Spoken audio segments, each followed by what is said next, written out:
আওয়ামী লীগের ৭৫তম প্রতিষ্ঠা বার্ষিকীতে বঙ্গবন্ধু শেখ মুজিবুর রহমানের প্রতিকৃতিতে ফুলের শ্রদ্ধা জানিয়েছেন দলের সভাপতি ও প্রধানমন্ত্রী শেখ হাসিনা।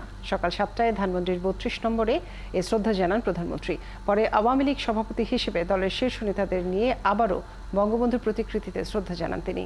প্রধানমন্ত্রী শ্রদ্ধা জানানোর পর আওয়ামী লীগের অঙ্গ সংগঠনের নেতাকর্মীরা বঙ্গবন্ধুর প্রতিকৃতিতে ফুল দেন। এ সময় দলটির সাধারণ সম্পাদক ওবায়দুল কাদের বলেন, বর্ণচোরা বিএনপির নেতৃত্বে সাম্প্রদায়িক অপশক্তিকে প্রতিহত করাই আওয়ামী লীগের আগামীর চ্যালেঞ্জ। আমাদের আজকে সাম্প্রদায়িক জঙ্গিবাদী শক্তি আমাদের অভিন্ন শত্রু।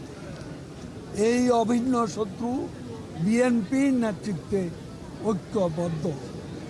আমাদের আজকে অঙ্গীকার, আমাদের আজকে শপথ, এই অপশক্তিকে পরাজিত করতে হবে, পরাভূত করতে হবে এবং আমাদের বিজয়কে আমরা সুসংহত করব।